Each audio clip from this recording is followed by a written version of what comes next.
Towering above every and all other manifestations of the cross is the cross itself. 2,000 years ago, on a lonely hill, they crucified Jesus Christ, the Lord of glory. Not far away from that lonely hill, there was a city. And that city, Jesus, as he approached that city,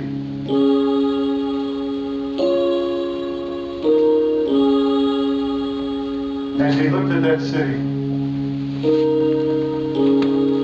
his great heart of self-denying love began to weep for that lost city that had rejected her king. And Jesus cried out to that city, "Oh, Jerusalem, Jerusalem, thou that stonest the prophets and killest those that were sent to you, how often I would gather you under my wings as a mother hen would her chicks. But you would not could not, but would not." The angels watched as that typical crucifixing kind of thoughtless, rude, ignorant crowd began to gather on that hillside. And on that hill, they erected on the center cross one who claimed to be King of the Jews. It was written on a placard in 3 languages, "Jesus, King of the Jews."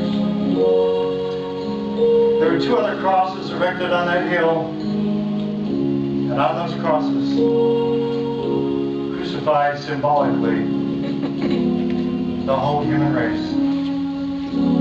For all who sinned and come short of the glory of God. And that thoughtless, reckless, ignorant crowd, the crucifixion crowd, began to gather along with the Romans. And they said, "If you're the Son of God, save yourself. Yeah, save yourself. Come down off the cross and save yourself."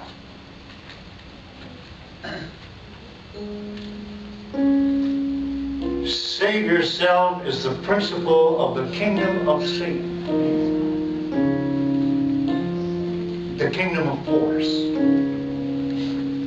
In stark contrast to that one was the principle of the Savior of the world. And as that crowd gathered at the foot of that cross, they listened in amazement. The man in the center cross spoke 7 times. And out of those 7 times, all of them were directed to something out of this world. There was something going on here that was way bigger than just an event on a hillside. And they watched and they listened as he said, "Father, Father, forgive them. They don't know what they do." And even the hardened Roman soldiers, as they were driving in the nails, and as they listened to those remarks, never had they heard anything like that come from human lips at the time of execution. They watched as they gambled for his clothing. There's a part of the story of the cross that we often miss. The Bible is very clear in one short sentence. It says, "And it was winter." Peter was trying to warm himself by a fire because it was cold. And Jesus, as he hung upon the cross, was naked in the winter when it's cold. That's part of the suffering we sometimes miss of his physical body.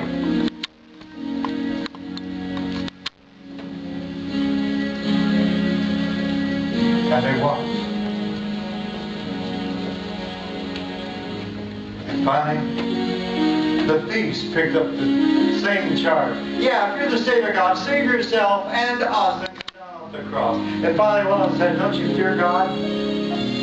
This man hasn't done anything wrong. And then that thief looked past the battered, beaten form of the one in the center cross. And by faith he saw past